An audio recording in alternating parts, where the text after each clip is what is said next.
এক সময় এক ঘন জঙ্গল ছিল। সেই জঙ্গলের ধারে একটি ছোট্ট গ্রাম। কিছু কাঠুরের দল বসবাস করত।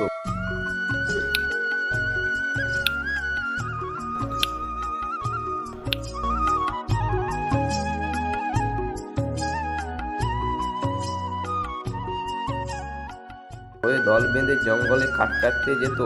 দিনে রোজগারে তাদের সংসার চলত।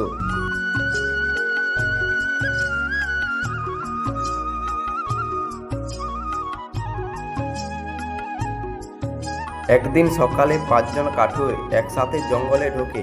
আকাশ ছিল মেঘালয়, বাতাসের অদ্ভুত নীরবতা, পাখির ডাকও যেন হারিয়ে গিয়েছিল। দলের সবার মনে একটু ভয় কাজ করছিল, কিন্তু রোজগারের কথা ভেবে তারা এগোতে লাগলো।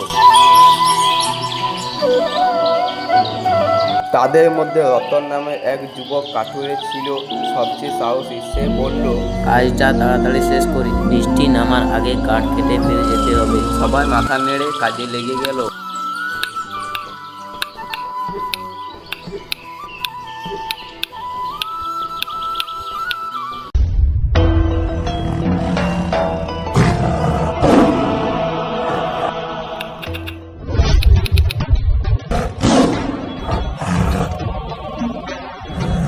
তখন হঠাৎ ঝোপের ভেতর থেকে ভেসে এলো গর্জন।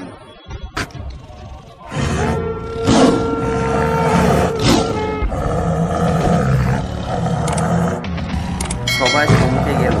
কয়েক মুহূর্তের মধ্যে এক বিশাল কালো ডোরকাটা বাঘ ঝোপের ফাঁক থেকে বেরিয়ে এলো।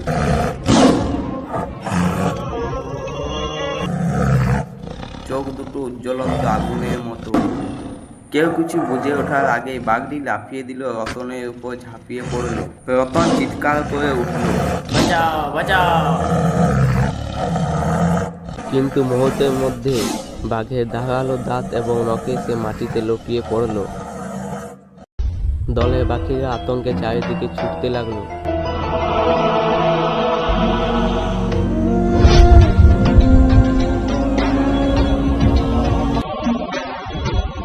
কেউ গাছের ডালে উঠলো, কেউ ঝোপের আড়ালে লুকালো। বাঘ কয়েক মিনিটের মধ্যে রতনকে মেরে ফেললো এবং জঙ্গলে টেনে নিয়ে চলে গেল।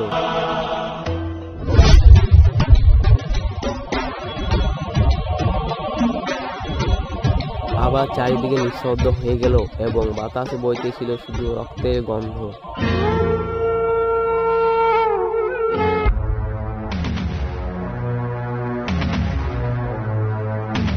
ভয়ে কাঁপতে কাঁপতে সবাই একত্রে হলো এবং সবার মন যেন কেমন লাগছিল। তাদের মধ্যে এক বৃদ্ধ কাঠুরে এসে বলল, আমরা আর নিরস্ত হয়ে এই জঙ্গলে কখনোই আর ঢুকবো না।